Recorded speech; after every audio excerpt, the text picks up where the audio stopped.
All right, here we go. This is the Astrology of the Life and Death of Jeff Buckley. This is basically a summary of the work that I wrote for Substack over 2 years ago now, and it's some updates.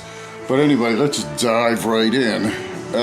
So in the first slide that you should be looking at here, this is his birth chart, and you can see on the left where the 19 is, that's where his rising sign is. He was a Leo rising, and when he was born, the 19th degree of Leo was on the horizon and coming up. So his sun sign was in Scorpio. You can see the sun, the little circle with the dot down there in the fourth house where the triangle's pointing down. And he's got a couple stelliums going on there, groups of planets. A big one in Scorpio there of 4 planets, and 3 planets in Virgo.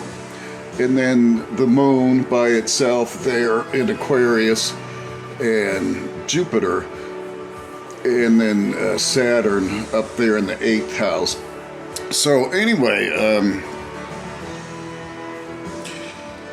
his chart is quite interesting. There's just lots and lots to discuss, but I'm going to try to stick with some highlights and keep things moving along. And then if you're interested, you might want to dig in to the article. The audio needs some updating, but the audio that's there is still decent enough for now. So he was born in 1966. If you're watching this, you probably are familiar with who he was. He was a famous singer-songwriter whose father was also quite famous in the 60s and early 70s till he passed away.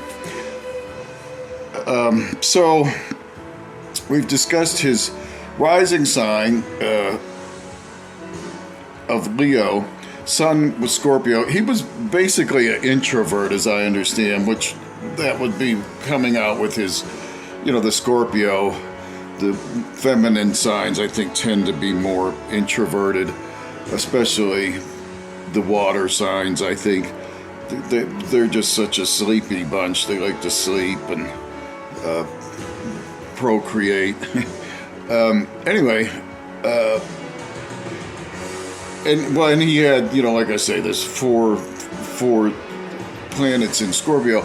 So I wanted to talk a little bit about my perspective here. So this is coming from a perspective of traditional astrology, and with that being said, the outer planets are seen more as providing atmosphere and are not an integral part of the chart as the original 7 planets, the 7 traditional planets that can be seen in the sky with the naked eye. So we will be talking about the outer planets, but probably in a fashion much different than many modern astrologers who have pretty much given the outer planets equal status to the visible ones. You'll be getting a different perspective than that from me, which cuts against the grain. Most people are more familiar with the modern astrology. I've never taken a course in natal astrology per se. I studied horary, and I'm currently taking a mundane course with the School of Traditional Astrology, and Wade Caves is teaching that course, if you're familiar with him in that school. So anyway, let's see if I can get focused here a little bit. So his moon sign, the big 3 that everyone talks about, the rising sign, sun, and moon. He's got a variety of things going on there. He does have a masculine rising sign, masculine moon sign, the moon being in Aquarius. The moon's in the in the sixth house, which is a house of sickness. So the moon isn't very well placed. Aquarius isn't necessarily a bad place for the moon to be. And it is in opposition to Jupiter. So basically, I wanted to talk about the major configurations of this chart to focus this discussion. And you see I've got the big two red lines going on there. Well, the one is, the moon at 6 degrees Aquarius, and then Jupiter at 4 degrees Leo. And these, oppositions create a lot of tension. And they're challenging. He was an artist. He probably had a lot of challenges that he had to rise to in his time. And, maybe there was a lot of conflict around him. Maybe that drove him to be an artist, to find some outlet where he could get away from all of the conflict and find some inner peace. And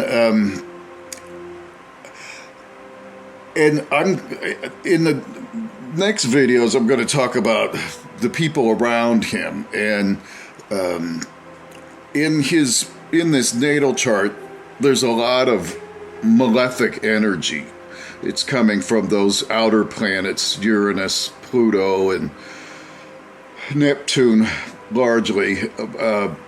Well, not largely, but it's coming from all angles. And very much from the outer planets and from Saturn and Mars, which are the malefic planets.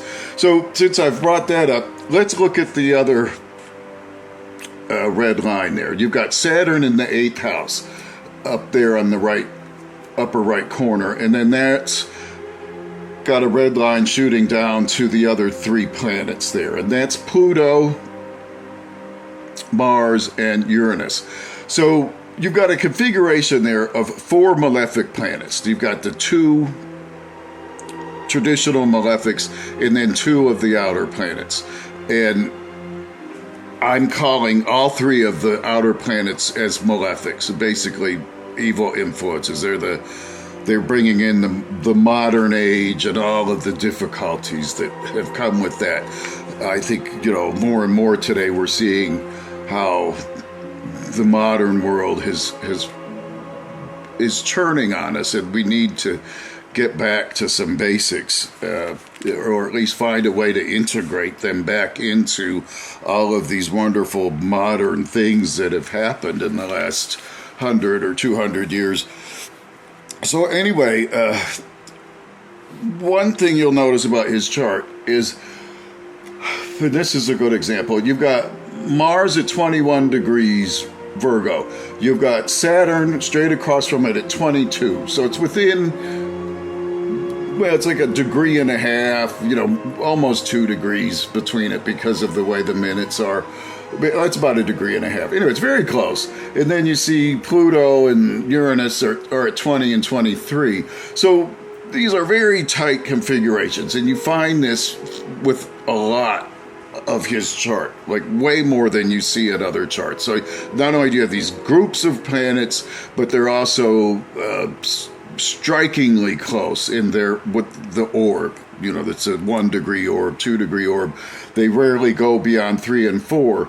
And most planets can go up to 7, the outer planets can go up to 10 and beyond. So, these 1 or 2 degree orbs show an intensity of, so it's an intense amount of tension that we're finding here. His father passed on when he was about 7 or 8. His mother was a musician, and I think she was probably a difficult person, a very chaotic environment. But there is reports that his stepdad that she married was very supportive of him and helpful in introducing him to music. And I don't think there's much evidence of any physical or sexual abuse, but our generation seemed to have more than its share of emotional abuse. Anyway, so, and then you've got, a similar thing going on with the moon and Jupiter. It's a very tight orb there. Jupiter, let's talk about that a little bit. Jupiter is at 4 degrees of Leo. Now, I've put a little blue highlight up there by Saturn. So Saturn is in the 8th house. It's the 8th house of death. It's not necessarily death. It can be taxes. It can be debt. It can be your partner's money. It can be many other things. But oftentimes you're at some point you're going to find a reason to look at that house when it comes to death. So, and in his case, since he died at the age of 30, we're going to be looking at that house quite a bit. So Jupiter rules that house. Now, Jupiter is one of the benefic planets, the positive, good planets, but it doesn't necessarily always have to be positive. In the same way that Saturn and Mars have their upside, Jupiter can bring its good things to evil ends, or they're just not being utilized, and so the Jupiter's not well placed, and so those benefic things aren't readily available. And this is shown by the fact that Jupiter rules the 8th house. Now, it also rules the 5th house, which is a good house, but there's not much happening down there in the 5th house. You can see the Sagittarius sign, if you're familiar with it there, where the 20 is, and there's nothing in there. It's the house, right next to the 4th house there with all the planets in it. And so our focus is up here with Saturn, and then Saturn shooting down straight across to these other malefics. So, and then Jupiter is in the 12th house. So there's 3 bad houses. And there's the 8th house, which, as you can imagine, is a bad one. The 12th house is another one. This is a house of incapacitation, people when you're in jail, people who are in the hospital, or people who have hidden enemies. It just has a lot of negative connotations. And then the 4th house is not necessarily a bad house, but we're going to get to that. So anyway, Jupiter's not well placed, and it's in opposition to the moon. The moon's generally, the moon's, it's your emotional balance, and here he's got, Jupiter, a planet that you would hope would be helping you, kind of working against you. And so, it's in opposition, it's not well placed. And then they're in what they call cadent houses, which I'm going to talk more about as we go, but those are the weakest houses. So the moon and Jupiter are just not that well placed. So moving along, this Saturn, if you look at it, you can find that it connects. It doesn't make a connection to the moon or Jupiter, but it has a connection to every planet in this chart except for those 2. And you can find, if you take the moon and Jupiter out of the mix, all of these planets connect to each other, and in very close orbs, 1, 2, 3, 4 degrees. And so like Mars connects to, we got 10 planets total, right? We've taken 2 out of the mix. So Mars connects to the other 7 planets. If you talk about the sun, it connects to the other 7 planets. And I would say on balance, not in a good way. You can find some positives, and I can talk more about that. But let's just say in general, there's just a lot of energy here. And this is why this chart is so fascinating, because there's just so many things to look at. And it's anyway, I'm trying to keep the focus on the big picture. So we're already at 15 minutes. Damn. All right. I've kind of given you my big picture take on it. So let's just discuss a couple of the notes, and we can move along and wrap this video up within about 5 to 10 more minutes, I think. So Mars rules the 4th house. Okay, if you look at the bottom, you'll see that M there, and that's Scorpio. All those planets are in Scorpio there in the 4th house. And so Mars is in charge of everything that's in Scorpio. It's in charge of that house. It's in charge of any planet that is in the sign of Scorpio. So Mars being a malefic, is not great, but, it's not necessarily bad, but in this chart, again, it's got a opposition with Saturn going on, the other bad planet in a bad house. Now, Mars itself is placed in the second house of resources. It's mostly seen as a good house, but again, it's what's in there. And so it's not a great house from that perspective. It's got all of this malefic energy in there. Then if you look at that house, that second house where Mars is, it's ruled by the other M sign, which is Virgo. So that is Mercury's domain. So everything in that house, every planet that's in Mercury, is under the purview of Mercury. So what's interesting, one of the really big interesting parts of this chart is that Mars and Mercury make a sextile to each other, and that's a green line showing that they describe it as a friendly aspect. If it was a trine, they describe it as a loving aspect. It's even better. So it's good. And then they're in each other's sign. So they call that mutual reception. Those two planets meet every criteria in the book for mutual reception. And you don't find that a lot. You'll find planets in mutual reception, but often what's missing is the aspect between the two planets. And it's still worth remarking on when you find two planets in mutual reception, but it's not a true mutual reception unless there's an aspect, which they have here, and it's a close one. It's a sextile, and it's within a 2-degree orb. So that gives like a special access for those two planets to have access to the houses where they do their best work. So Mars is kind of catching a break there, and Mercury's catching a break. And so this may help explain, why he did so well in his life, and he was able to access some of the really interesting energies that nobody else seemed to aspect or, grab a hold of it in the way that he did in his life. So that's a very interesting part of the chart, and we're going to talk more about that probably later on in relation to, well, we definitely will, because I want to bring up Liz Fraser in regard to mutual receptions and, well, we will get to that, but so we will talk more about that. So let's talk about, we talked about that green line and what that means now. We talked about the oppositions. Let's talk about this yellow triangle and we'll be ready to move on. This shows Neptune making a trine, 120 degrees, loving aspect between Neptune and Saturn. So even though that's a good aspect, it just shows that energies are flowing freely, and those energies can be malefic. So it's just a different kind of way that those energies are moving. It doesn't necessarily mean that because it's a loving trine between two malefics that they've suddenly found peace, love, and harmony.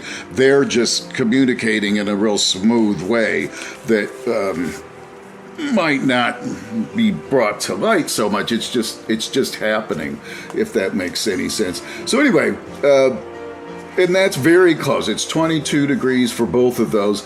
And then if you look, I've got the triangle completed connecting to the 12th house cusp.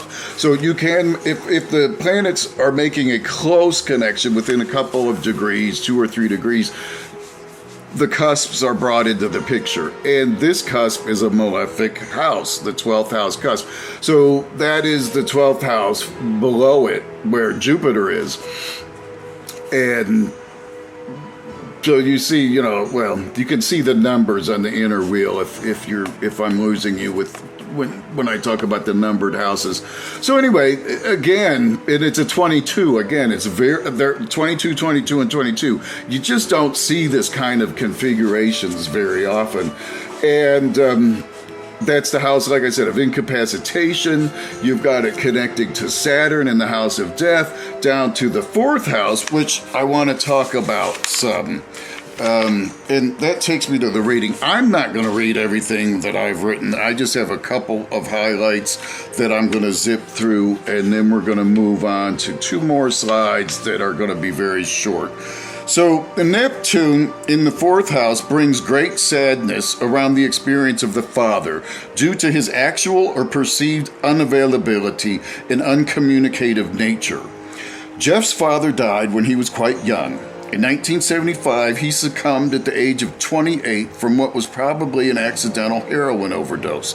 There was no evidence that he had injected the heroin. It was speculated that he snorted the drug, thinking it was cocaine. Now, if you ask me, I don't know how many people snort cocaine, or snort heroin rather, and wind up dead.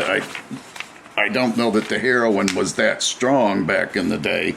I don't think they were lacing it with fentanyl the way they do now. But anyway, let's move along. So Neptune is conjunct Mercury. They're very close, right next door to each other down there in that 4th house. The planet next to Neptune is Mercury. This is the signature of the gifted storyteller. Neptune's inner world of symbols and images is brought to life by Mercury. Through his storytelling capabilities, Mercury creates a world of ideas more vivid than the one we live in. And that's pretty much a quote from Liz Green. I should credit her. The 4th house, let's talk about that and what's going on in there. The 4th house signifies the father, the home, ancestors, the end of life, and the circumstances surrounding it. What happens after death and the grave. Death by drowning is particularly relevant where this house is concerned. And that's from Deborah Holding book. The South Node appears first so that's the first thing that appears there in the 4th house at 15 degrees Scorpio, followed by Neptune at 22 degrees Scorpio. When the South Node is joined by a malevolent planet, the evil is extremely augmented. And that's a quote from Lily from a couple hundred years ago. Neptune, Uranus, and Pluto are considered by traditional astrologers to have a largely malefic influence over our lives. Neptune, the god of the seas, represents illusion, addiction, confusion, diffusion, dissipation, shipwrecks, and drowning. The South Node magnifies these dark potentials.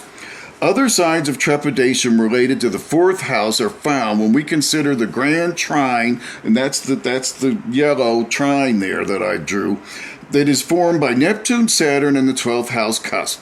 All 3 in water signs at 22 degrees, with Saturn in the 8th house of death, Neptune in the 4th of endings, drowning and shipwrecks, tied to the 12th house, masked of anguish, self-undoing, incapacitation, and hidden enemies. So 12th house is also the house of self-undoing, which I think Jeff had his share of that. The warnings could hardly be more ominous.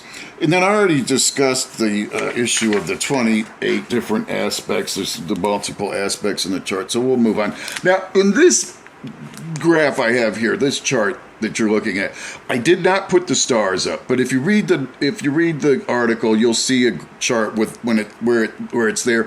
I put 8 stars in. I expanded that section. Anyway, I'm going to read 6 of them. This is very short for each one. And when you have a star that appears close to a planet, then that star comes into play. So I'm going to tell you where those stars are and read a very short blurb on each one. So the first star is at the very top of the chart, at that first line there, that line in the center. This is Almach. Also Almach, it is the planet, if you've been following The Secret Sun at all, that spells Kamala backwards. Located at the left foot of Andromeda, it is of the nature of Venus. It gives honor, eminence, and artistic ability. A magnitude 2 star at 13 Taurus, it is located 7 minutes of arc past Jeff Buckley's center line there, the midheaven they call that.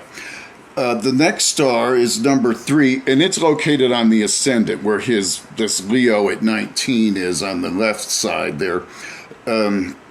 Located in the head of the lion in the constellation Leo, it is of the nature of Saturn-Mars. It has been called he who rends. It gives a bold, destructive nature with artistic appreciation and power of expression. Magnitude 3-star, it's within 1 degree and some change of his ascendant. So the closer to the ascendant, the closer to the planet, the more powerful, the more its power in X. And one reason I'm reading these is because his chart and these stars, there's a lot of stars for one thing. I haven't found that in other charts, but these stars come up in other stories. And this next one is Denebula, and I believe that came up with the Francis Scott Key collapse. I think one of the ships that was captured behind the bridge there and couldn't get out, I believe it was the Denebula. Located in the tail of the lion, it is of the nature of Saturn-Venus. It is associated with nobility and good judgment. It can also bring despair, regret, and anxiety. A magnitude 2-star at 21 Virgo, it falls 11 minutes of arc before Jeff's Mars. These are very close. The next one is by his Neptune, and this one's very interesting. Anukalea is in the heart of the snake, in the constellation Serpens. It is of the nature of Saturn-Mars again. It is associated with intrigue, jealousy, and accidents. When this star is conjunct Neptune, it brings genius, courageousness, persistence, intuitiveness, evil environments, often criminal, trouble through the opposite sex. It is bad for gain and marriage, and violent death may be found there sometimes. A magnitude 3-star. Now, this is what's very interesting. At 21 Scorpio, it falls 26 minutes of arc before Jeff Buckley's Neptune. Well, okay, the stars move by the precession of the equinoxes. They're moving about a degree every 72 years. And so they're moving, a minute of arc every so often. So 26 minutes of arc had moved the exact amount to put that star exactly over his Neptune on the year that he died. So that's just remarkable to me when after reading that description. And then what planet are we talking about here? Neptune in the 4th house in Scorpio. I mean, could you write this in a book and have anyone believe it? I don't think so. Unless they understood astrology, of course.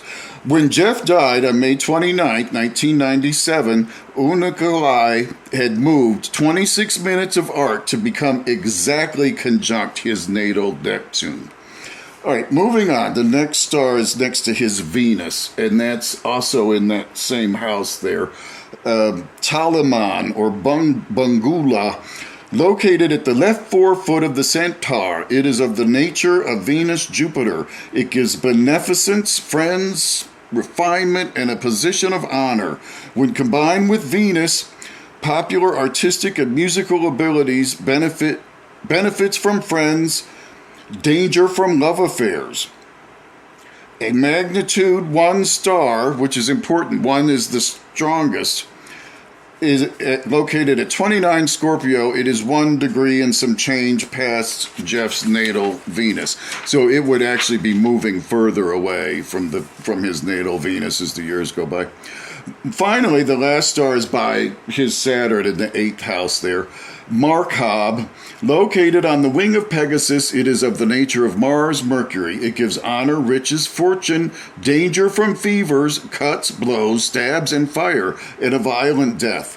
Combined with Saturn, so when it is combined with Saturn, it can indicate being born in poverty, prison, or asylum, may be abandoned, a hard life, in prison for crimes, few friends, unfavorable for domestic matters, death under similar conditions to birth.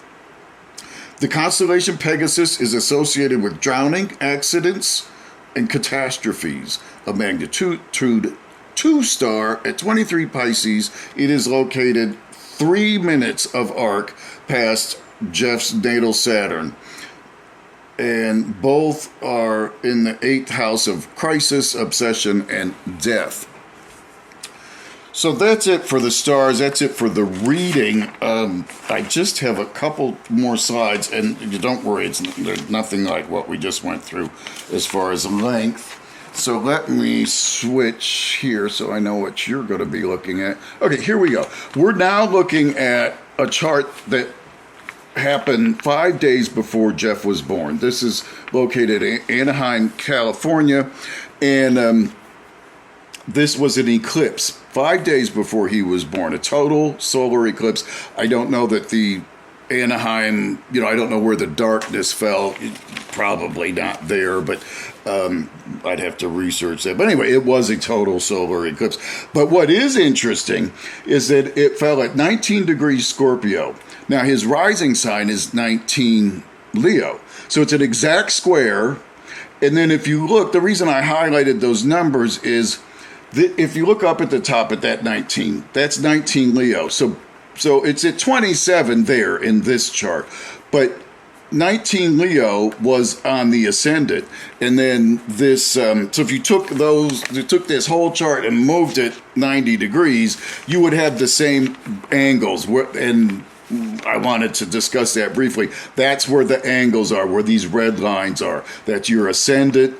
That's your midheaven going straight up. You've got your partner angle going over to the other western horizon, and then down below the earth, literally straight down through the earth, is where the bottom line goes. And so all those angles, they're the same. The same signs were on the angles. They all fixed signs, which shows, people with fixed signs don't like change a lot. I have a lot of Aquarius in my chart, so I know all about that. But anyway, let me move this along. So you see how close that is and how striking that is. So what is other remarkable thing about this chart is that the sun is just above the horizon when this eclipse came into full effect. And I checked to see, how long ago had the sun been above the horizon? Well, it was 1 minute. 1 minute ago, before this eclipse, the sun was below the horizon officially. So that's pretty remarkable when you consider that when we're looking at his death chart, which we'll be doing in a minute, the sun was actually setting right at about the time he died, or so we think. We're not sure no one's sure about the circumstances of his death, but we do know pretty well that things went off the rails one way or another at about around the sunset time in Memphis of that night. So anyway, and then just a little bit more on the astrology. So these angles, we're going to be talking a lot about that. And I just briefly want to say, when planets are on the angles, they're much more powerful, especially when they're on these 4 angles. When they're on any one of the cusps, anywhere where you see a line, they're much stronger, but especially the angles, way more in the angles. So when you see that, like this eclipse, it's significant, and this is going to become very important as we move along. So then I also put the little marks there. That shows you where the houses are. Now, even though that first house is below the horizon, I guess that's so important because, you have to be born in a womb first and grow there. That's where you really originate. And then you're going to come up into this 12th house. And like I've said, 12th house isn't great. But the first house, and it's a weak house, but the first house is strong. The 4th house of the home is at the bottom. You've got your partnership house, open enemies, your wife, your, close associates. The real close associates, like, if you're not married but still with somebody, you know what I'm saying. And then you've got the top, which is your career. And the two of those 4, the 2 most important are the 1st and the 10th. But anyway, let's not digress too much here. And let's go to one last chart. We're going to introduce the death chart here. I'm not going to talk much about it because we're going to be seeing more of it.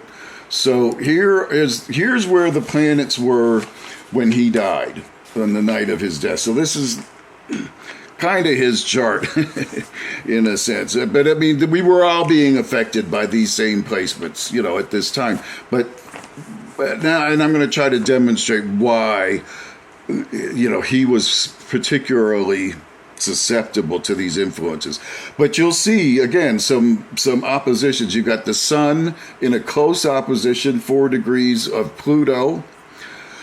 Pluto coming from the 12th house. Now, I have to briefly discuss the 5-degree rule. Because Pluto is within 5 degrees of the first house, it casts its light there. It is considered to be in the first house. So even though it looks like it's in 12, it's actually in 1. And this is, you're going to have to get used to this because you're going to find a lot of this. And this, again, is a traditional thing that you don't hear much about in modern astrology.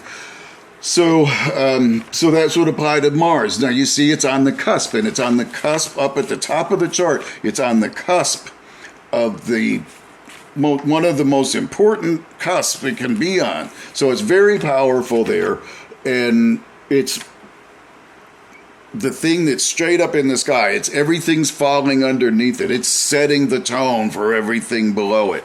So you really don't want Mars up there unless you're looking for a fight with somebody. And then it's in opposition to the moon. It's in a pretty close, another 4-degree opposition. And again, the moon is on the cusp. It's actually shooting its rays into the next house. And I'm going to explain that briefly. This clock turns clockwise. The sun rises over here in the left. It'll come up to the top and it'll go down just like a normal day. But the planets are actually slowly moving the other way through the sky, and that's actually what they do. These constellations, they're moving counterclockwise, like the moon's moving fairly fast, but the sun will move. If you look at the outside of the wheel, you've got Sagittarius on the left there, and then Capricorn. So they're moving towards the next sign slowly, but the wheel turns this way, and it's all kind of mind-bending, even if you've studied it forever, unless you just have a good brain for this kind of thing. It still kind of scrambles my brain. But anyway, these planets that I've pointed out here, you've got the sun on the cusp, you've got the moon on the cusp. Those are the two luminaries. They're in square to each other. Those are the planets of life. Jupiter is probably, if you're looking at someone's health, Jupiter might be the one other planet you would be looking at, especially with physical health. So you've got Uranus at 8 degrees Aquarius, and you've got the sun at 8 degrees of Gemini. So they're both in air signs. So that's 120-degree loving trine. But again, you will find Uranus, the planet of sudden change, of earthquakes, buildings collapsing, structural, failure, electrical storms. Uranus often shows up in a chart where people are dying, and so that's a real tight, and you'll see it often be very tight like that. Now you've got Neptune, 9 degrees away, so it's not centrally placed the way Uranus is, but it's there. And then one last thing I want to point out. I highlighted Thursday because he was born on a Thursday and died on a Thursday. And there's a couple other, there's at least one more remarkable thing that I'm going to point out about the days of the week with the charts we're looking at. But besides that, this south node is down here next to the moon. And that's where